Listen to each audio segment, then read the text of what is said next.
The twist ending is one of Hollywood's most beloved tricks, but oh so hard to pull off well. These films definitely didn't nail it. None of these are brand new movies, but be warned that we're spoiling all of them.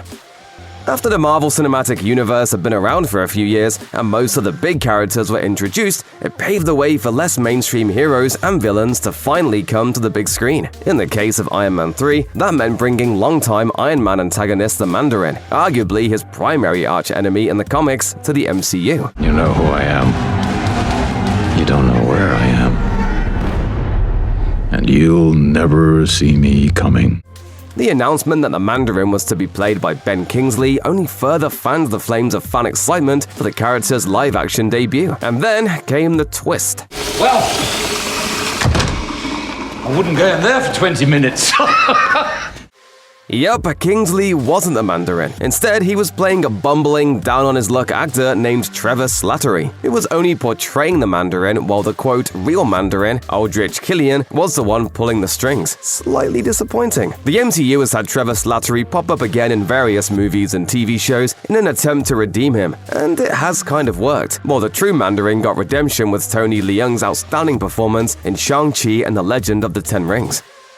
The original Oldboy was a 2003 action thriller masterpiece from South Korean filmmaker Park Chan-wook. It also ends with a succession of plot twists that feels like one gut punch after another, until you're left reeling by the time the end credits roll. When it was announced that Spike Lee would be doing an American remake of Oldboy, one of the first things that fans of the original movie wondered was how the plot twist would be handled. After all, they deal with not one but two different examples of incest, one involving siblings and one involving a father and his daughter. On one hand, it's refreshing that the Oldboy remake didn't sanitize the twists, as they're integral to the plot of the movie and the way everything is resolved. On the other hand, the decision to take the twist even further just cheapened the whole thing. While the original revealed that the main antagonist had had a sexual relationship with his sister, the remake's antagonist not only had the same relationship with his sister, but both siblings also had it with their father. There's a delicate balance with this type of thing, and bringing the twist to that next level completely shattered that balance and made it shocking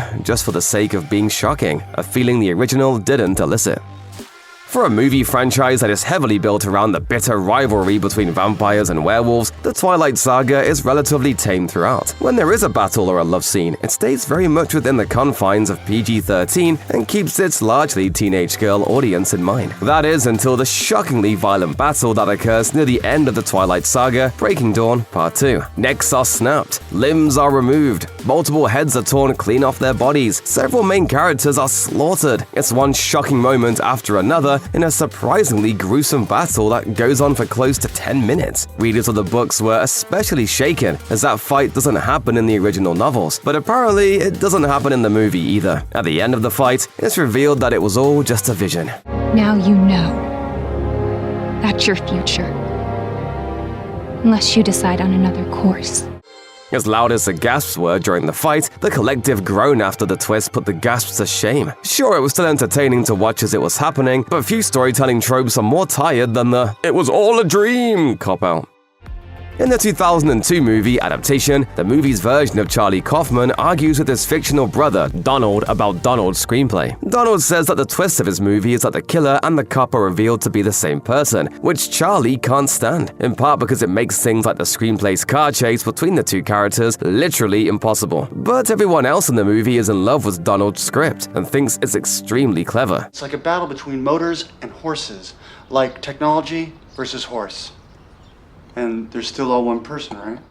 The point, of course, is how easily impressed movie-going audiences are by such twists, and that they don't even care if the twist doesn't hold up to any scrutiny whatsoever. Apparently, the filmmakers behind High Tension, released the following year, missed that point entirely, and instead made a movie that basically does the exact same thing. High Tension spends much of its runtime being an entertaining psychological thriller, but all of that is erased by the reveal at the end that the victim and the killer that was pursuing her are one and the same. Not only does it feel completely unearned and not even remotely hinted at previously, but it makes a large chunk of the movie's scenes impossible, including, yes, a car chase between the two.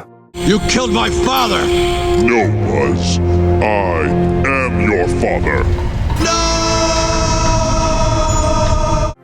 Parodying the Luke and Vader moment has been done to death at this point, and was already a bit tired even by 1999 when Toy Story 2 was released. Even so, Emperor Zurg revealing to Buzz Lightyear that he is Buzz's father near the end of that movie was a well-executed joke that leads into the even funnier scene of Buzz and Zurg making up for lost bonding time by playing catch together. While 2022's Lightyear is meant to be a movie that Andy watched within the Toy Story universe, rather than a series of events that actually takes place in the Toy Story universe, the conceit is that it still serves as the official origin of the Buzz Lightyear character. So everything that happens in Lightyear should arguably still be accurate to the in-universe canon of Buzz Lightyear, which makes the film's twist that Zurg is actually Buzz from the future all the more baffling. Why would the toys in Toy Story 2 that were based on that movie have a completely different backstory? You know what's even more disappointing? Originally, Zurg actually was meant to be Buzz's father in Lightyear, and his real name was Larry. Now that would have been a twist.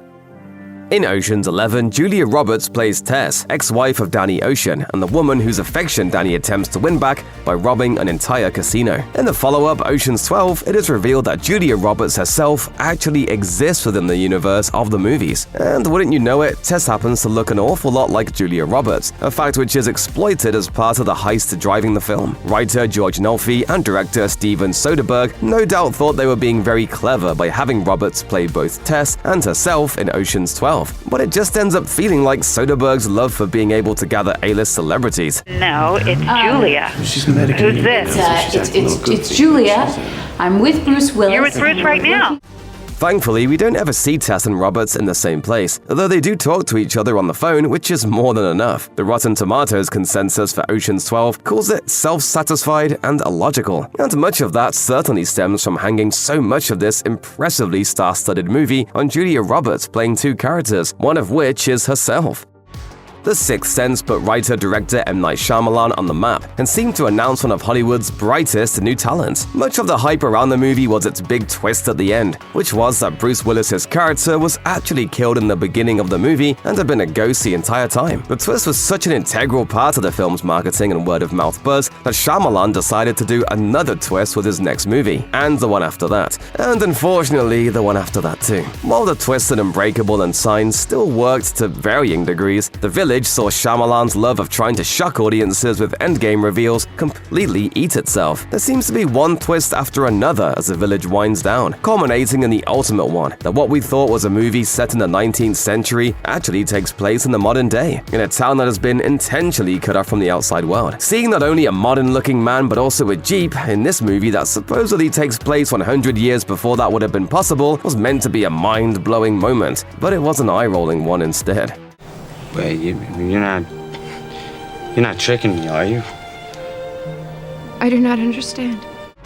Indiana Jones and the Kingdom of the Crystal Skull got a lot of grief for a lot of reasons. There's the whole nuking the fridge thing, of course, which is a phrase that could easily replace jumping the shark to describe the moment that a franchise takes a turn for the worst. And then there's the twist at the end that aliens were behind the whole thing. Steven Spielberg and George Lucas justified having aliens be the crux of Crystal Skull because pop culture was all about UFOs in the 1950s when the movie was set. And that's fine. It's also fine that there is a fair bit of magical realism in the movie, and that's always been part of the franchise. The third movie ended with Indy finding the actual functioning Holy Grail after all. You have chosen wisely. No, where things go too far in the finale of Crystal Skull is in actually showing not only the aliens, but a UFO rising up from the ruins and zooming off. Beyond the special effects being strangely lackluster for a Spielberg-Lucas production, there's just something to be said for telling and not showing when it comes to that type of thing. He chose poorly. These days, it's not at all unusual for a superhero movie or TV show to address the question of what would happen if a superhero was also kind of a jerk. But when Hancock was released in 2008, it felt like a novel conceit to build a movie around. What, you want, a cookie? Down on my face. Huh? And that aspect of Hancock works wonderfully, helped along by the character being portrayed by Will Smith, who is clearly enjoying the chance to play against type. Also effective is the first big twist of the movie, in which it's revealed that Charlize Theron's character also secretly has powers comparable to Hancock's. But then everything falls apart when the movie decides one twist wasn't enough and tacks on a second one to try to explain everything. The two lead characters are actually 3,000-year-old immortal beings who are the last of their kind, but also can't help but fall in love with then lose their powers whenever they do.